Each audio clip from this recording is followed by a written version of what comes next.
नमस्कार, मैं पवन चंचल, assistant professor mathematics, government girls college Ajmer.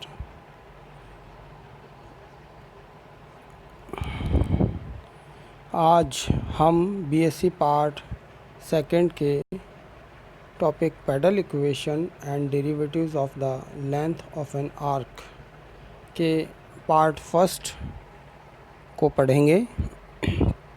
तो चलिए शुरू करते हैं। पोलर कोऑर्डिनेट्स, सबसे पहले हम पढ़ेंगे ध्रुवीय निर्देशांकों के बारे में। पोलर कोऑर्डिनेट्स क्या होते हैं? तो हमने मान लिया कि कोई एक समतल है, उसमें स्थिर बिंदु O है जिसे हम ध्रुव कहते हैं, तथा OA एक स्थिर रेखा है जिसे प्रारंभिक रेखा भी कहा जाता है, तथा O को हमने समतल में एक बिंदु P इस प्रकार लिया है कि O को P से मिला दिया। तो यह रेखा OP जो है वो ध्रुवांतर रेखा कहलाती है, जिसे R से प्रदर्शित किया जाता है, तथा रेखा OP द्वारा प्रारंभिक रेखा के साथ वामावर्त दिशा में जो कोण बनाया जाता है उसे ध्रुवांतर कोण कहते हैं, और यहाँ ध्रुवांतर कोण को थीटा से प्रदर्शित किया गया है।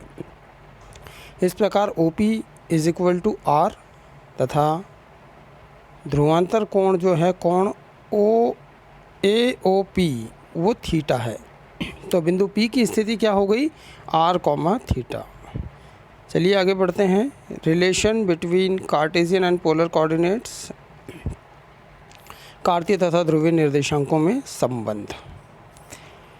हमने मान लिया समतल में XY समतल में एक बिंदु O है जिसे ध्रुव कहा गया है, और बिंदु P की जो स्थिति है वो XY से प्रदर्शित की गई है, यानी कि कार्टेशियन कोऑर्डिनेट जो है P के कार्तीय निर्देशांक वो XY है। तो OP = R। आगे हम देखते हैं त्रिभुज OMP में यदि हम cos थीटा निकालें तो वो होगा x/r, तथा sin थीटा अगर निकालें तो वो होगा y/r। तो इस प्रकार x = r cos थीटा और y = r sin थीटा। ठीक है, आगे देखते हैं हम। यदि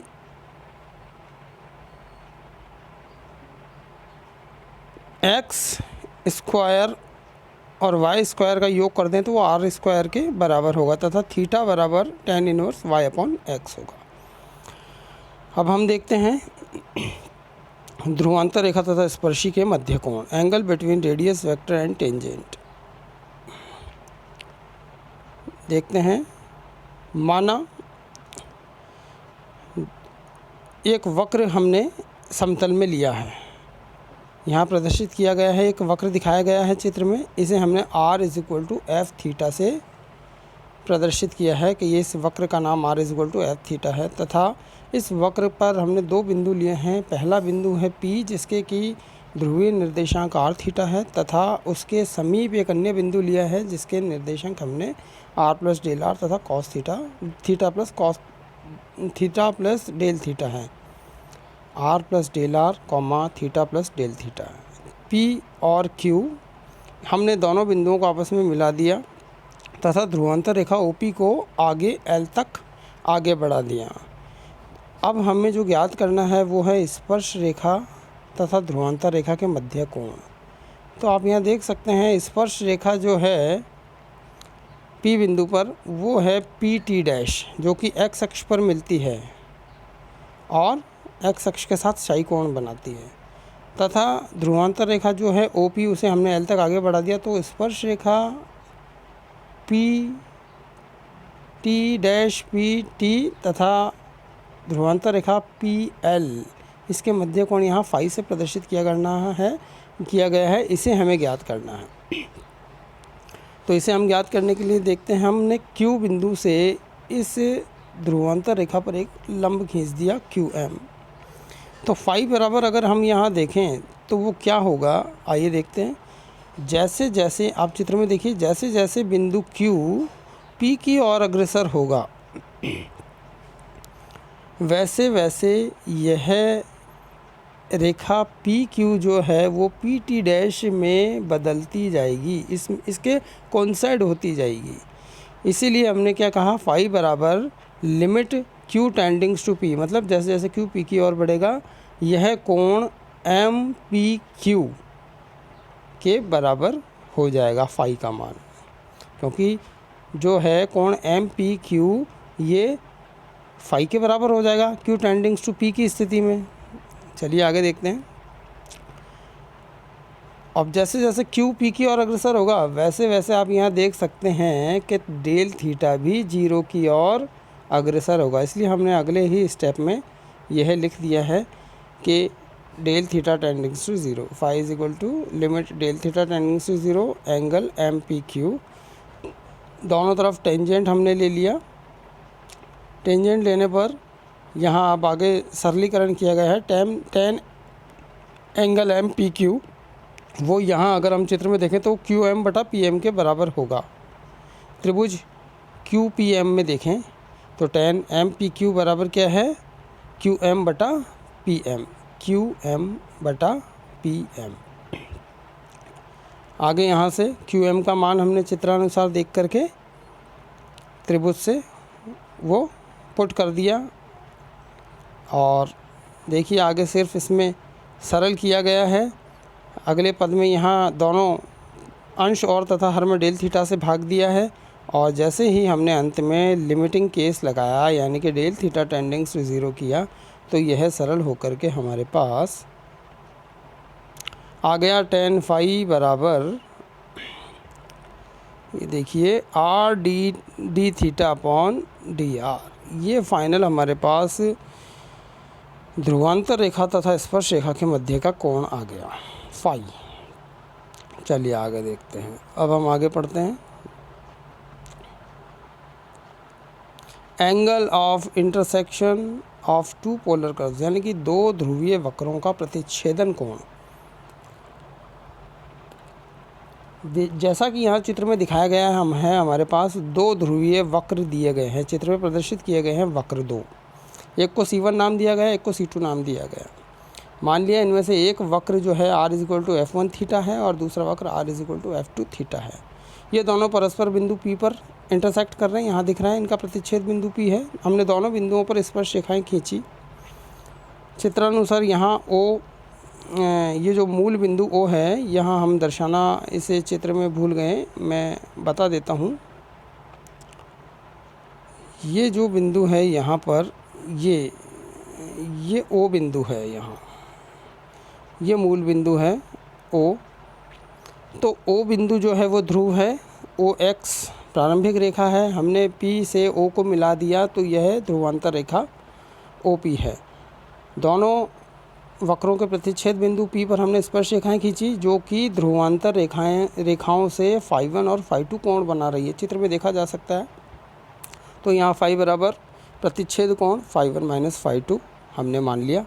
दोनों तरफ टेंजेंट हमने ले लिया, और यह सभी लोग इससे भली भांति परिचित है कि टेन फाई 1 माइनस फाई 2, यह एक सूत्र का उपयोग यहाँ किया गया है, tan phi 1 minus tan phi 2 upon 1 plus tan phi 1 phi 2।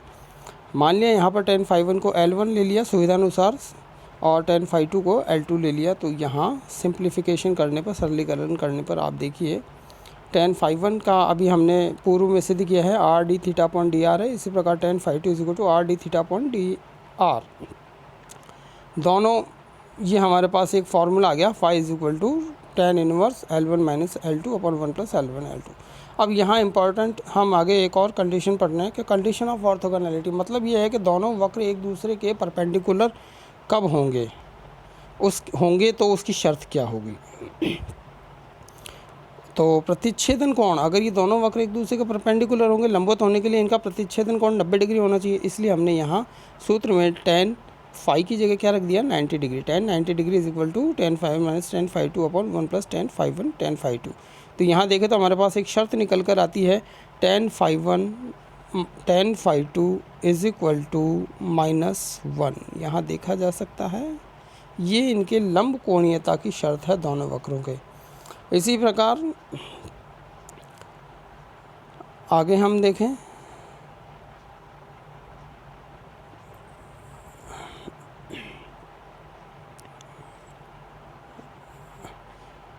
Condition of orthogonality हम पढ़ चुके हैं। अब हम देखते हैं कि दोनों वक्र एक दूसरे को स्पर्श करते हैं तो क्या होता है। तो दोनों वक्र एक दूसरे को स्पर्श करेंगे तो स्पष्ट है कि इन दोनों के वक्रों का जो प्रतिच्छेदन बिंदु जो है वो P, उन पर खींची गई स्पर्श रेखाओं के मध्य कोण जो φ1 और φ2 है उनका डिफरेंस यानी कि फाई जो है वो क्या होगा, 0 होगा। तो यहाँ पर अब फाई की जगह हम 0 डिग्री अगर पुट करते हैं तो ये शर्त हमारे पास निकल करके आ जाती है कि tan φ1 = tan φ2। चलिए आगे हम देखते हैं। अब अगला हम पढ़ने जा रहे हैं length of polar tangent, normal, सब टेंजेंट एंड सब नॉर्मल, यानी कि ध्रुवीय स्पर्शी, लंब, अधस्पर्शी तथा अधोलंब की लंबाइयाँ। मान लिया हमने यहाँ पर एक समतल में O बिंदु ध्रुव है, P बिंदु की स्थिति r थीटा है और O से P को हमने मिला दिया तो OP एक ध्रुवांतर रेखा है, OX प्रारंभिक रेखा है। ये हम जैसा कि अभी तक पढ़ा है हमने उसी प्रकार से हमने ये यहाँ पर डिफ़ाइन किया है।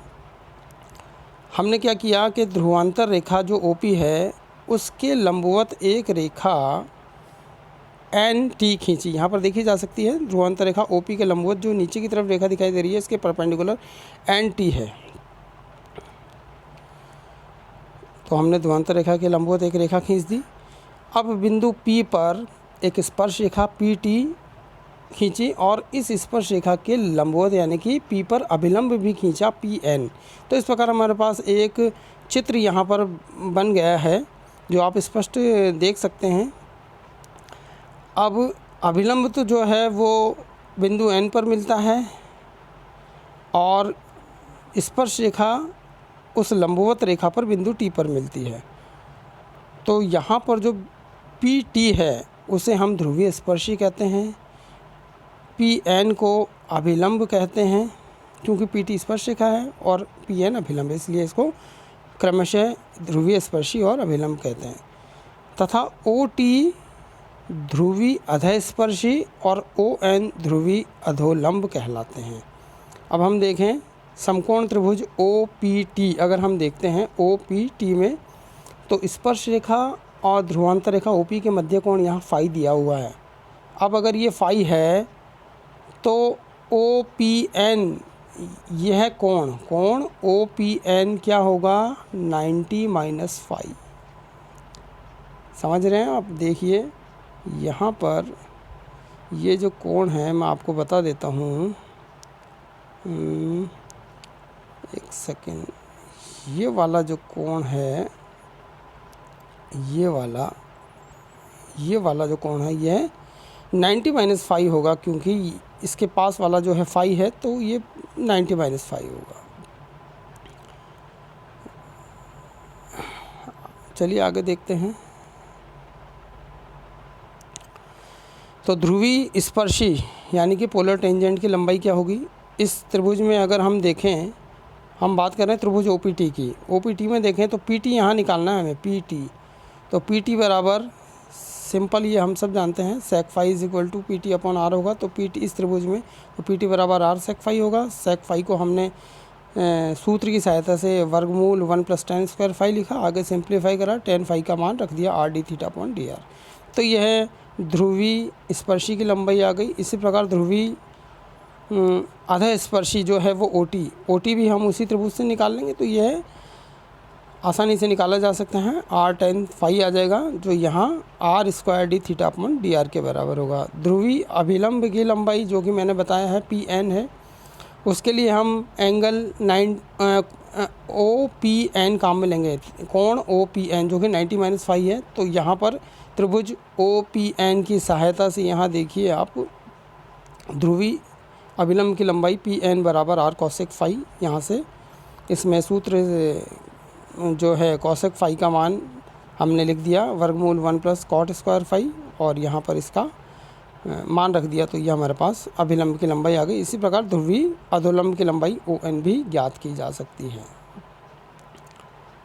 आगे है length of perpendicular from pole to the tangent, यानी कि ध्रुव से स्पर्शी पर डाले गए लंब की लंबाई। अब यहाँ पर देखिए आप के समतल में एक वक्र दिया गया है, उस वक्र पर बिंदु P है जिसके ध्रुवीय निर्देशांक r थीटा लिए गए हैं।